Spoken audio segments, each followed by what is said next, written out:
Deuxième colloque international de l'Université d'agriculture. Une grand-messe scientifique de 4 jours pour les enseignants-chercheurs du Bénin et de 18 autres pays. L'agroécologie focalise les attentions.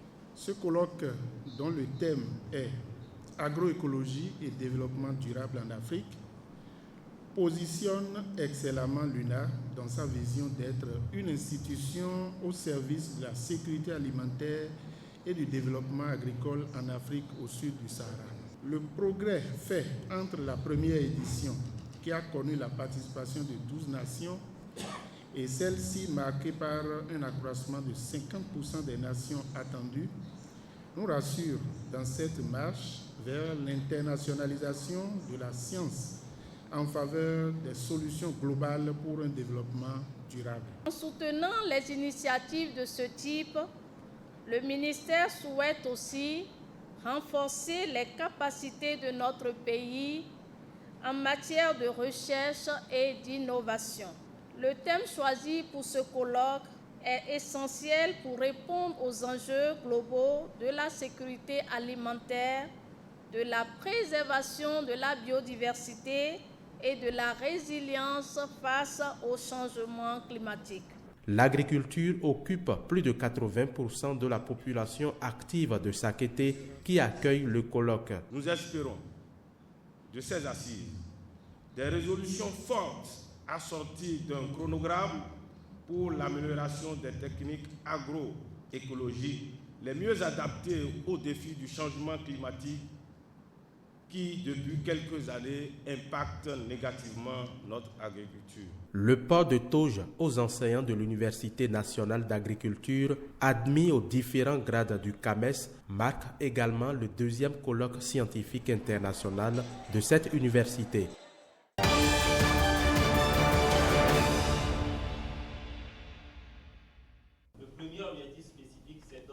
Deux projets et programmes focalisent les attentions à cet atelier.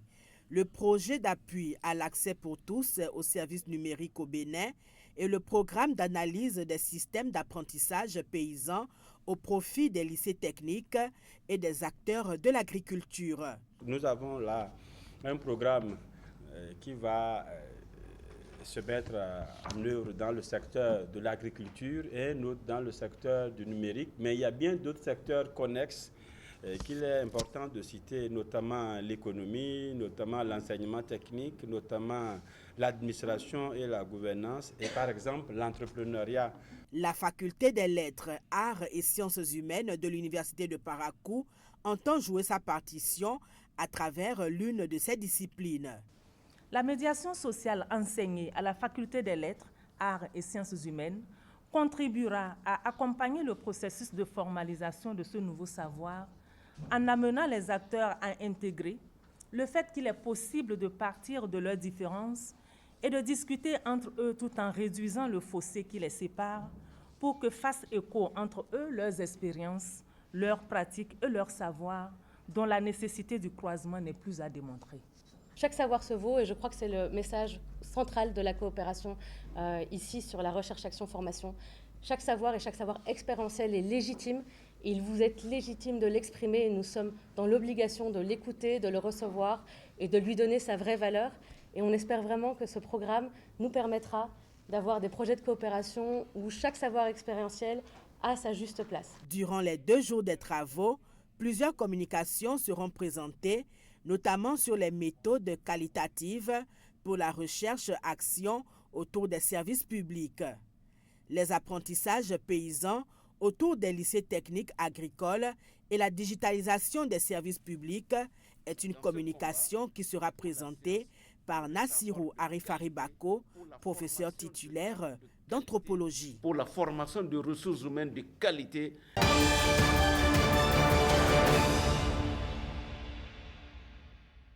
Le préfet a pour obligation de faire au moins une fois l'an une visite dans les communes dont il a la charge. C'est le bien fondé de ce rendez-vous annuel d'échange entre l'autorité préfectorale et ses administrés. Un instant solennel qui permet aux deux parties de passer en revue les préoccupations liées au développement des communes. Abomey et Didia ouvrent le bal de cette édition. Il est de coutume d'observer un regain d'insécurité. Alors, nous avons appelé les populations au comportement qu'il faut, notamment faire en sorte que nous prenions suffisamment de dispositions pour ne pas tomber dans ces guet-apens. Lorsque vous devez prendre une route la nuit, totalement le soir, il faut quand même que vous ne preniez pas la route seule.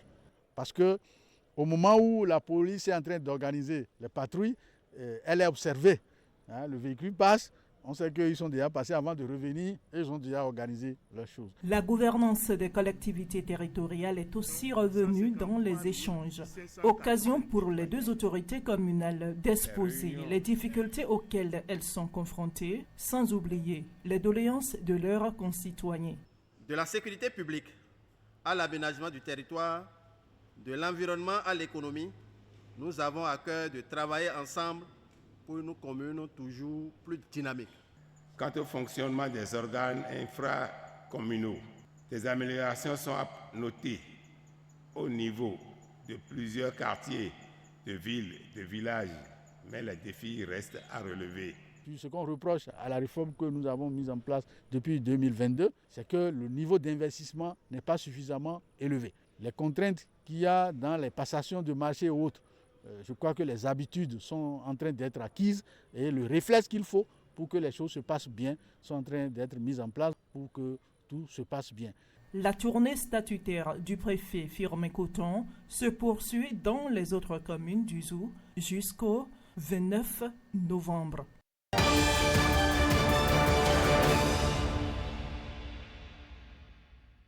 Ce sont 3 jours d'activité en vue. Sous l'accompagnement des membres du clergé et aide spirituelle EC régional Reza, représentant le Mahanta et le maître EC vivant Sri Harold Klemp, le chef spirituel des Kankar, étudiants et chercheurs vont venir apprendre la voie spirituelle. C'est l'occasion pour nous de nous retrouver et pour, je dirais, comprendre la signification profonde de qui nous sommes, de la joie et l'opportunité unique d'être en vie et de participer au plan divin, de nous reconnaître en tant qu'âme et de vivre pleinement la vie. Ce congrès est à caractère sous-régional. Du 22 au 24 novembre, le congrès régional EC va être un rendez-vous d'opportunités spirituelles et de grandes bénédictions pour les participants. Les assises de Cotonou vont permettre ce que j'appellerais tout simplement un renouveau spirituel pour tout le monde. Et pour les étudiants EC, une occasion de renouveler leur engagement, de se ressourcer à travers les causeries, les ateliers, les tables rondes, les prestations d'artistes. Le palais de la gratitude à Zopa, dans la commune d'Abomey-Calavi, accueille l'événement.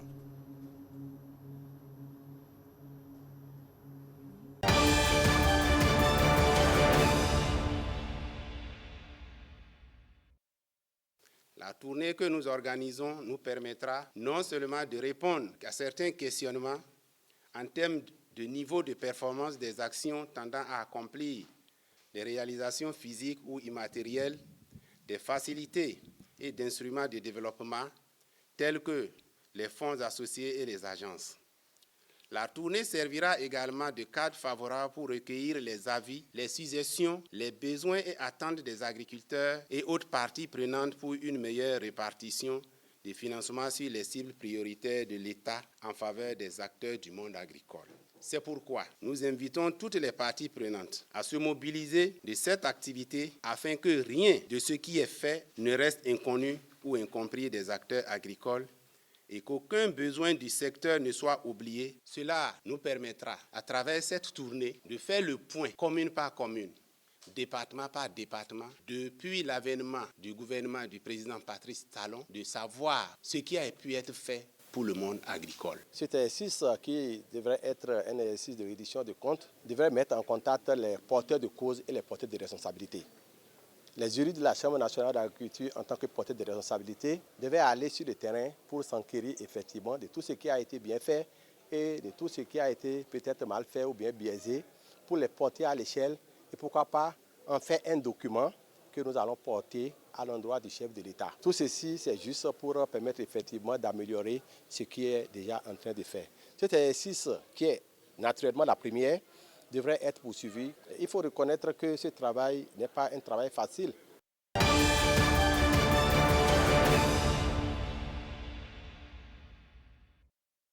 Longtemps perçu comme un casse-tête pour de nombreux entrepreneurs, l'accès au financement connaît une amélioration progressive. Cette dynamique résulte des efforts conjugués du gouvernement et d'initiatives privées, tels que le projet JASA Emploi des jeunes pour une amélioration de la sécurité alimentaire au Nord. Lancé en 2020 par une organisation néerlandaise de développement, ce programme cible les jeunes engagés dans le secteur agricole des départements de la Liborie et de l'Atakora. Notamment des jeunes âgés de 18 à 35 ans pour les hommes et de 18 à 40 ans pour les femmes. Depuis son lancement, EJASA a accompagné plusieurs cohortes de jeunes entrepreneurs agricoles, les guidant à travers diverses étapes de développement professionnel. Dans le lot de la cohorte 3, où nous avons accompagné près de 3000 jeunes, nous avons pu sélectionner 174 champions qui ont compétit dans les communes respectivement, et ce sont les lauréats issus des compétitions au niveau communal que nous amenons pour la phase finale. Une des phases clés du projet est la compétition de plan d'affaires. Les 174 participants ont rivalisé d'ingéniosité pour défendre leur projet et seuls les meilleurs ont pu accéder à la grande finale. Les 5 meilleurs candidats, c'est ceux qui ont bien défendu leur projet, ceux qui ont su répondre aux questions techniques, vraiment su nous apporter des réponses précises, pointues. Pour les lauréats, cette victoire représente bien plus qu'une reconnaissance. En plus du prestige, ils repartent avec des financements allant de 150 000 à 500 000 francs CFA. Je remercie toute l'équipe de l'organisation. Nous tous ici, nous avons mérité, seulement qu'on ne pouvait pas prendre tout le monde. Je remercie nos différents coachs qui nous ont accompagnés durant toute cette période. L'objectif principal de la compétition de plan d'affaires, c'est de mettre en exergue les idées de projet de nos agripreneurs champions. C'est une initiative qu'il faut vraiment encourager pour que dans l'avenir, ces jeunes soient en mesure d'aller rechercher des financements à travers des formations acquises dans le cadre de coaching en élaboration ou en choses de plan d'affaires. Le plan d'affaires qui représente pour l'entrepreneur une boussole pour la croissance de son entreprise.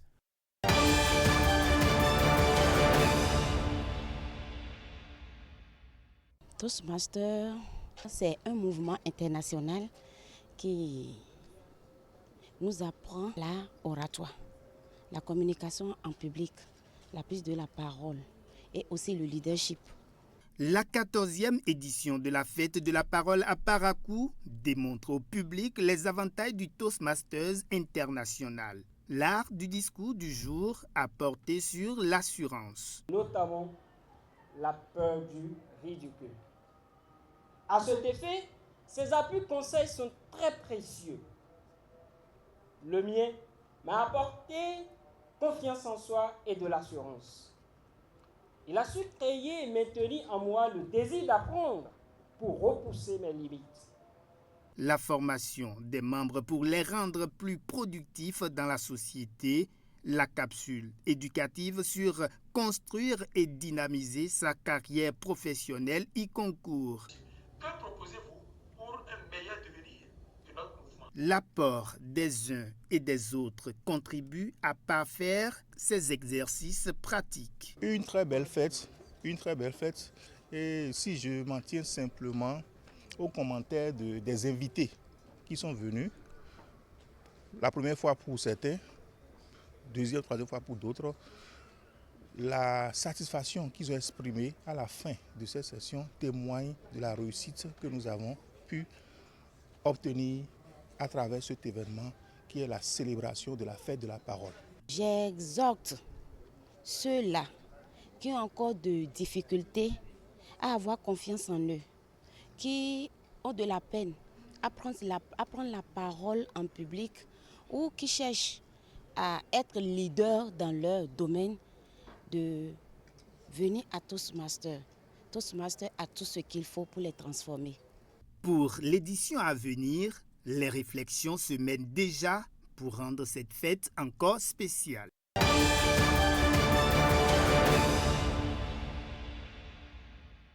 L'ouvrage à l'honneur est intitulé « Les Anhouenous dans la cité de Porto Novo ». Un ouvrage qui retrace l'histoire des Anhouenous, l'une des grandes lignées fondatrices de la ville aux 3 noms. Les Anhouenous dans la cité de Porto Novo, de l'anthropo-toponymie à l'histoire d'un peuple. Tel est le titre de ce chef-d'œuvre de 213 pages, écrit par ce fils de Porto Novo, Henri Akogbeto, enseignant spécialisé en hydrologie. Il a écrit en français et en goubé et a abordé tous les quartiers de Porto Novo. C'est très important parce que c'est de notre histoire qu'il s'agit.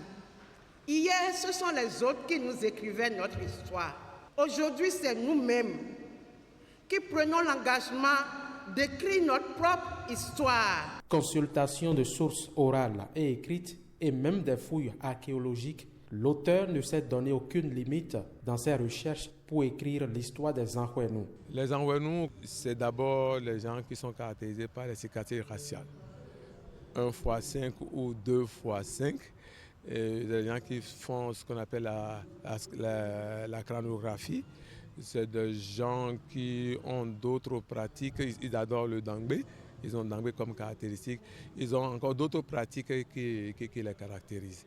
La démarche scientifique adoptée par l'auteur est appréciée. Je tiens à saluer le travail qui a été réalisé par l'auteur. Cela arrive exactement 6 mois après le lancement d'un ouvrage collectif dont je suis l'initiateur et le coordonnateur. Cette recherche et d'autres rejoignent ce que nous avons entrepris. Un ouvrage que saluent également les dignitaires, sages et notables de Porto Novo et ceux des localités environnantes.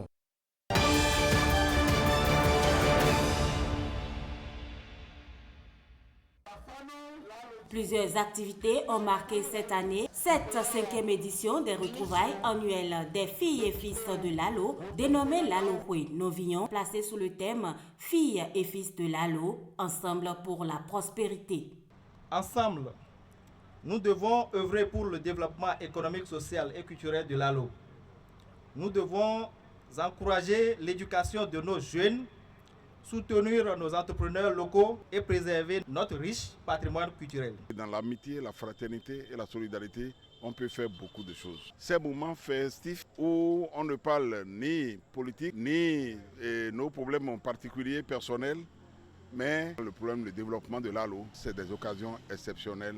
L'ambiance était des plus conviviales et fraternelle. Un état d'esprit qui a caractérisé les 3 jours de brassage. Ce fut aussi une occasion de remerciement à l'endroit du chef de l'État pour les actions de développement en faveur de Lalo. Le gouvernement de notre pays a déjà lancé les travaux de bitumage de la voie Dobo-Lalo, ce qui fera de notre commune la commune carrefour du département du Koufo. Je ne saurais occulter le processus de passation des marchés pour la construction du marché régional de la Samé qui a beaucoup évolué. Toutefois, nous sommes en attente pour la concrétisation de la promesse du stade Omnisport dont le domaine est déjà disponible. Je voudrais vous demander de soutenir le conseil communal. Je suis content de vous entendre dire « Talon a fait beaucoup pour nous ». C'est un monsieur infatigable. Il faut l'applaudir. À travers cette fête identitaire, la commune de Lalo se révèle chaque année un peu plus à elle-même et au monde. Les acteurs clés de ces changements ont d'ailleurs été distingués.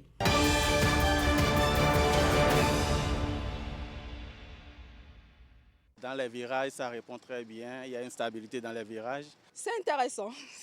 Ils sont conquis par la Mitsubishi L200, pick-up tout-terrain, moteur avoisinant 3 litres, turbo diesel. C'est le dernier né des pick-up de la marque japonaise Mitsubishi, le tout nouveau bijou de CFAO Motors.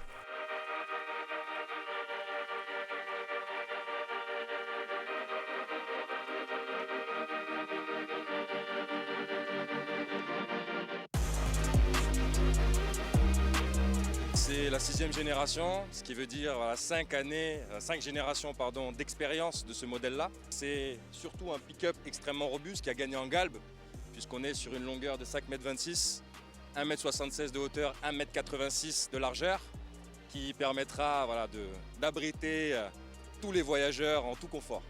Aujourd'hui, les clients ont eu la possibilité de tester 2 versions. La version manuelle, qu'on appelle le GL, et la version GLS, donc la version haut de gamme boîte automatique. Aujourd'hui, je pense que les clients ont pu attester, comme j'ai dit, de sa robustesse et aussi de son confort, mais également de ses fonctionnalités multimédia, puisque c'est un véhicule qui a la caméra de recul, les radars avant-arrière, qui dispose des modes de conduite qui lui permettent de s'adapter à chaque terrain sur lesquels il va être engagé en toute sérénité. Voilà, bravo. Okay. Afin de tester la puissance de la L200, l'aisance de sa conduite et son confort exceptionnel, ils l'ont mise à rude épreuve, depuis la Côte d'Ivoire pour le Bénin, en passant par le Ghana et le Togo. Ces pick-up ont démarré d'Abidjan et vont conduire jusqu'à Lagos. On est passé par le Ghana, le Togo, aujourd'hui le Bénin, demain le Nigeria, en sortant des sentiers battus. Donc on est monté jusqu'à Tarkwa, Koumassi, Palimé, Aneho. Aujourd'hui on est là, on va continuer jusqu'à Lagos. Ce qui nous a permis de vraiment mettre, je dirais, le véhicule en difficulté. En tout cas de l'essayer à tous les terrains qu'on peut trouver dans nos régions. Et jusqu'à aujourd'hui on peut dire qu'il en est ressorti avec un grand succès. La robustesse et la rusticité de la L200 est prouvée. Dans le cadre du carnaval, elle s'est faite accompagnée de la Outlander Sport. J'ai testé la Mitsubishi L200 et la Outlander Sport. Ce sont des véhicules qui se laissent conduire assez facilement. C'est plutôt destiné à différents types de personnes qui recherchent quelque chose de plus abouti en termes de finition, en termes de finesse, ceux qui aiment bien faire les grandes routes. J'ai testé, je pense, le modèle L200 Mitsubishi. C'est un très bon véhicule. Quand on freine, on ne sent pas que c'est brusque. Il y a une légèreté dans le freinage et la qualité de l'intérieur aussi. Quand vous lâchez le volant, le véhicule réagit bien, ça vous oriente en même temps. Donc je pense que c'est un bon modèle, tant pour les entreprises qui sont dans les BTP.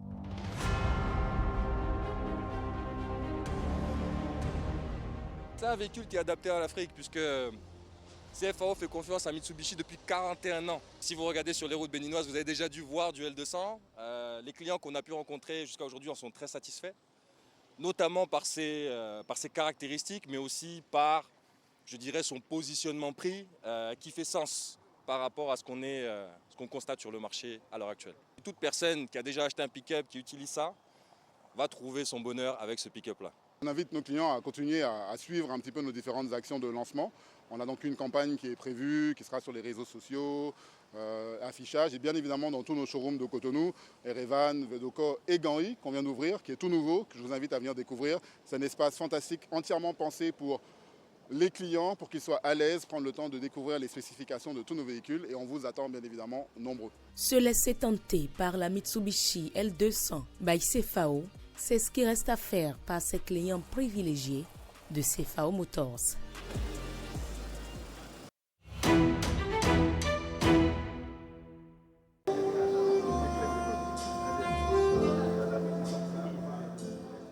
La 5G vaut bien une messe et l'opérateur de téléphonie mobile MTN Bénin n'a pas lésiné sur les moyens. C'est dans ce décor de rêve que l'opérateur de réseau GSM a dévoilé le routeur qui va désormais révolutionner le monde de l'Internet au Bénin. La 5G, ce n'est pas seulement le très haut débit pour les smartphones, mais c'est un écosystème d'objets connectés avec des apports technologiques de premier choix. La vitesse extrême de téléchargement des données de ce réseau va révolutionner les usages dans tous les secteurs d'activité. Le 5G donne la possibilité de se connecter, pas seulement avec les téléphones, mais avec tous les appareils, avec tous les objets vivants et non vivants. C'est ça la différence avec 5G. En fait, 4G a donné une vie à la vie en ligne.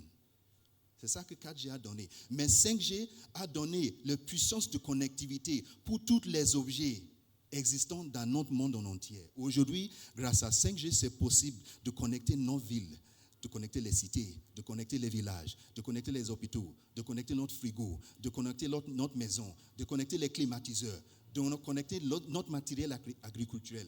Tout ça, c'est pour créer un monde où les connectivités existent avec une interaction entre les êtres humains et toutes les machines, tous les éléments vivants et non vivants. Avec l'introduction de cette nouvelle technologie, MTN Bénin se place en pole position dans les offres de services Internet à travers tout le pays. Ce moment symbolise bien plus qu'une simple avancée technologique. Il représente pour nous un nouveau chapitre dans notre engagement à offrir à nos clients, à nos partenaires, aux Béninois, des solutions innovantes et à la pointe de la technologie. La 5G est bien plus qu'une amélioration de la connectivité, car elle ouvre la voie à de nouvelles possibilités infinies dans le domaine de l'Internet, des objets connectés, de la réalité virtuelle, de la santé numérique et bien d'autres, comme vous le savez.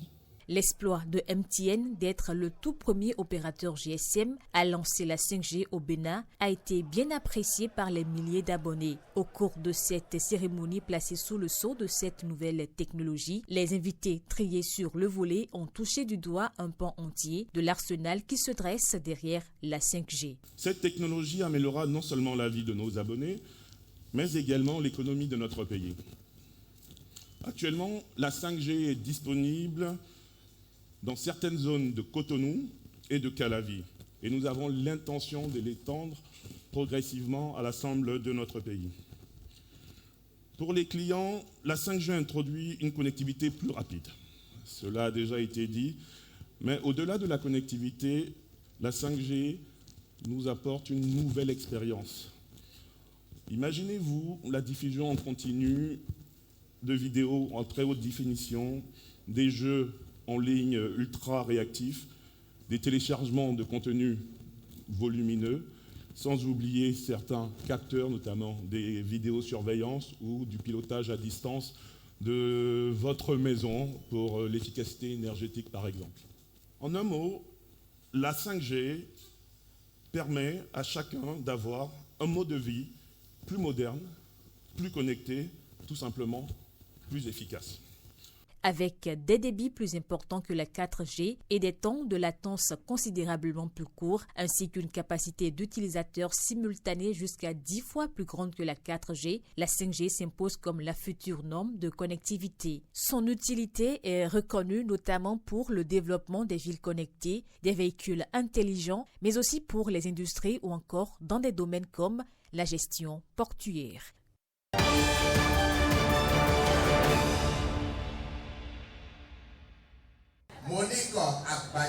Un tirage au sort pour une transparence totale dans l'attribution des places dans ce marché de Ouloguédé. Un joyau flambant neuf qui s'impose ici par son architecture et tout le confort qui va avec. Cette opération d'attribution des places vient en prélude à son ouverture, un soulagement pour les anciens locataires d'ici, tous satisfaits de l'opération. Tout se déroule bien et comme prévu. Nous apprécions la façon dont ce tirage est organisé. Et on remercie les autorités pour l'accompagnement. Tous ceux qui ont été recensés comme occupants avant la reconstruction du marché retrouvent leur place.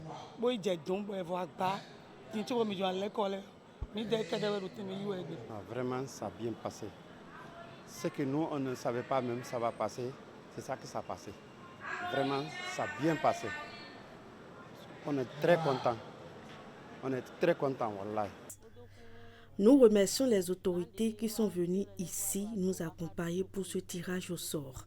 Nous n'avons rien à reprocher à l'organisation. Tout se déroule dans la transparence et c'est à l'actif du gouvernement. Le marché de Wologede est prévu pour être ouvert avant la fin de l'année. Des infrastructures qui offrent aux usagers plus de confort et plus de sécurité.